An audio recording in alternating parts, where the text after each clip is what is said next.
سنا ہے کہ کتا چاند کا دشمن ہوتا ہے. ہاں ہم نے سنا ہے, پتہ نہیں کیوں دشمنی کرتا ہے, کیونکہ 14ویں رات کو چاند کو دیکھ کر وہ بھونکنے لگ جاتا ہے, چاند کی طرف دیکھ کر کے بھونکتا ہے, اور شاید سوچتا بھی ہوگا کسی طرح اس کو نیچے گرا دوں بھونک بھونک کر کے, لیکن اس کے بس میں نہیں ہے, اس کی طاقت میں نہیں ہے.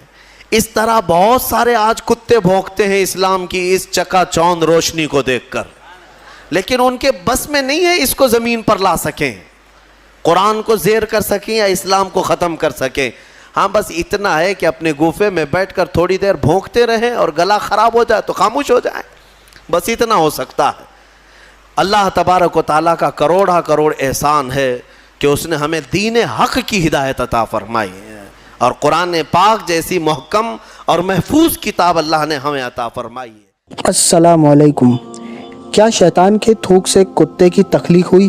لوگوں میں یہ واقعہ مشہور ہے کہ جب حضرت آدم علیہ السلام کا جسم مبارک تخلیق کیا گیا تو شیطان نے آپ کی طرف یا آپ کی ناپ پر تھوکا, نعوذ باللہ من ذالک. تو اسی تھوک سے اللہ تعالیٰ نے کتے کو تخلیق فرمایا.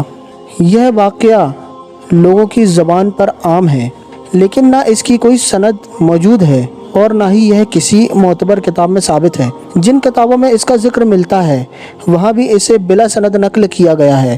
بعض کتابوں مثلا روح البیان اور نجہت المجالس میں اس کا ذکر بلا سند آیا ہے. یہ کتابیں ہیں جس میں معتبر و غیر معتبر ہر طرح کی روایتیں جمع ہیں, اس لیے صرف کسی کتاب میں کسی واقعہ کا مذکور ہونا اس کے ثابت ہونے کی دلیل نہیں بنتا.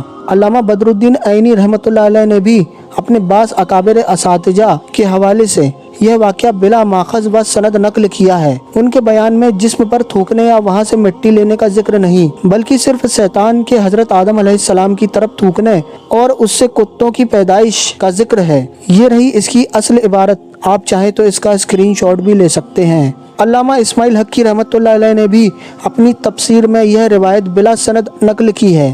یہ رہی اس کی عبارت. آپ چاہیں تو اس کا اسکرین شاٹ لے سکتے ہیں. ضروری تنبیہ: اس روایت میں شیطان کے حضرت آدم علیہ السلام کی ناپ پر تھوکنے کے الفاظ نہایت شنیع اور ناپسندیدہ ہیں, لہٰذا ان کے بیان سے لازمی بچنا چاہیے. حضرت علامہ مفتی محمد وقار الدین رحمۃ اللہ علیہ سے اس روایت کے متعلق سوال کیا گیا تو آپ نے فرمایا, کتا بننے کی جو روایت بیان کی جاتی ہے وہ بے بنیاد اور لغو ہے. صحیح روایت میں اس کا کوئی تذکرہ نہیں ملتا. وقار الفتاوی جلد 1 صفحہ 344. خلاصہ تحقیق: اس واقعے کی کوئی معتبر سند موجود نہیں اور نہ ہی کسی معتبر کتاب میں ثابت ہے. جن کتابوں میں اس کا ذکر ملتا ہے وہاں بھی اسے بلا سند نقل کیا گیا ہے, لہٰذا اس واقعے کو بیان کرنے, اس کی اشاعت کرنے اور خصوصاً حضرت آدم علیہ السلام کی طرف منسوب اس قسم کی باتوں کو بیان کرنے سے لازمی طور پر بچنا چاہیے.